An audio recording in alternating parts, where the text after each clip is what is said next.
Hello, this is Mrs. Sharp, and if you are watching this, you are looking for a little extra challenge beyond just molarity, and so you are going to learn a little bit about what's known as the mole ratio. The mole ratio is a super powerful tool that uses the coefficients of a chemical equation. So the mole ratio in a balanced chemical equation, unlike the one that is below there, the coefficients represent not only the number of molecules that react, but the number of moles of both each species required to react and each species that will be formed. So let me show you what I mean by this. If I were to balance this equation, I would put a 6 here, and I would put a, sorry, I have my kids with me here, so they're going to make a little noise apparently. And a 6 here, and a 6 here. And so each species that will be formed, I have in orange. And each species required to react, I have in blue. So this will be a 1. So here's what this means. If I have 1 mole of glucose, it's going to require, for every 1 mole of glucose, it's going to require 6 moles of oxygen. So any less than that, and this reaction can't run. So 1 mole of glucose requires a ratio of 6 times the number of oxygens, but it's also going to create 6 times the number of moles of carbon dioxide and 6 times the number of moles of water. And so this is really powerful, because if I know how much of something is made, then I can work backwards and figure out, like, if I know I made 6 moles of water, then I know that 1 mole of glucose must have reacted. I also know that there's a 1-to-1 ratio between these two guys. If I made 6 moles of water, I must have also made 6 moles of carbon dioxide. So this mole ratio thing is super powerful. So bottom line, it tells us on the left-hand side what mole ratio of species are required to react, and then on the right hand side, our product side, is going to tell us the mole ratio of species that are formed. So here we go. Let's put this into action now. We're going to make, it should look kind of familiar. We used master plan when we first started talking about stoichiometry, which is basically just a big word for using the mole to determine different amounts in chemistry.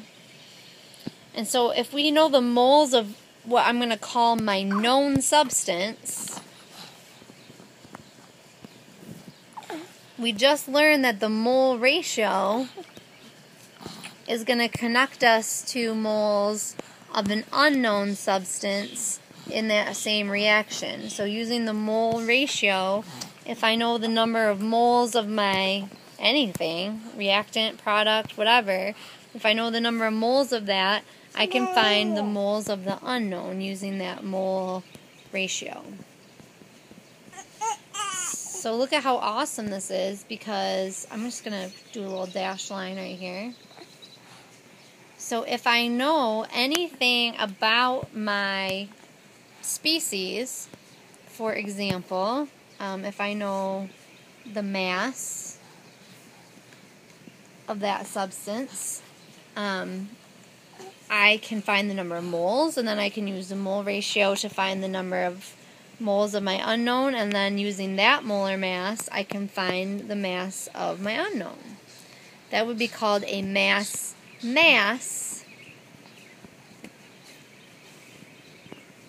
kind of calculation.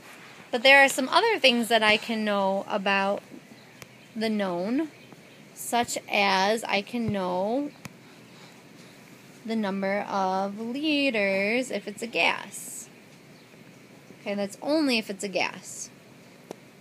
And if I know the number of liters of my gas, I can find the number of moles, and then I can use the mole ratio to find the number of moles of my unknown, and I can find the number of grams, or I can also find the number of liters of my unknown if it's a gas.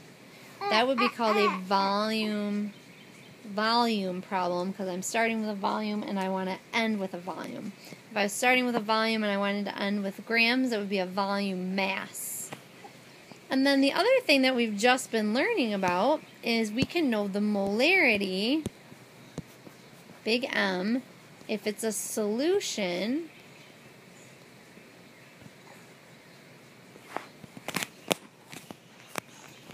and that can help us find any of these things. So that's really interesting. And just to remind you the conversion factors here, this would be the molar mass is what I would use to get from grams to moles. Hopefully that's a given at this point. For a gas, the molar volume of a gas is 22.4 liters provided we're at STP. And for big M, to get from big M to moles, remember that big M is moles per liter. So if we just multiply that by the number of liters of solution, that should give us just moles.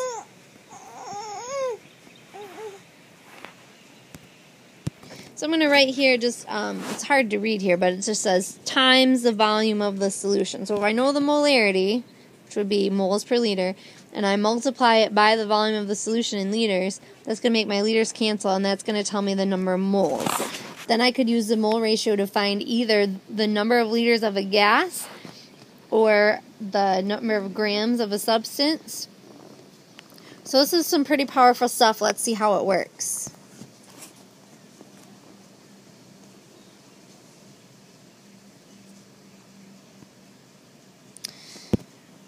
Okay. So here's an example, hopefully.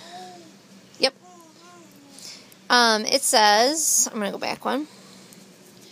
How many liters of oxygen are required to react with 178.9 liters of sulfur dioxide? So the first thing that we always want to do is balance this, because we can't do anything unless the equation is balanced, because there will be no mole ratio.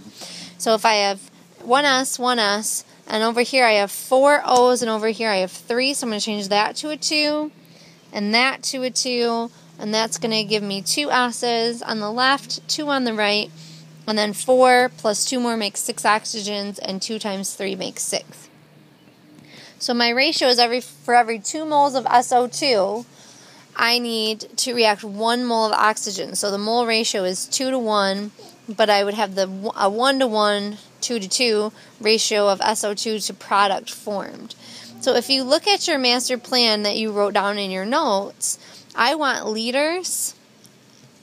So remember, I've got moles of known to moles of unknown. What I know is 178.9 liters. And what I want to find is is liters of oxygen. So this is SO2 over here, and this is O2. So my known is SO2, my unknown is O2. So let's start 178.9 liters of SO2, and there's going to be 22.4 liters of SO2 in 1 mole of SO2. Now I know it might seem kind of silly that I've written SO2 so many times, but look at what happens. I just went from here, 170.89, 2 moles. Now I'm going to cross this bridge, and I'm going to all of a sudden be talking about oxygen. So right here, I'm going to say for every 2 moles of SO2, here's my mole ratio, because there's my coefficient, I only require 1 mole of oxygen. Okay, and now from here on out, I'm talking about oxygen. So I'm going down to liters of oxygen, and this is still, even though it's oxygen, not sulfur dioxide, for every 1 mole of oxygen, that would still take up 22.4 liters of space.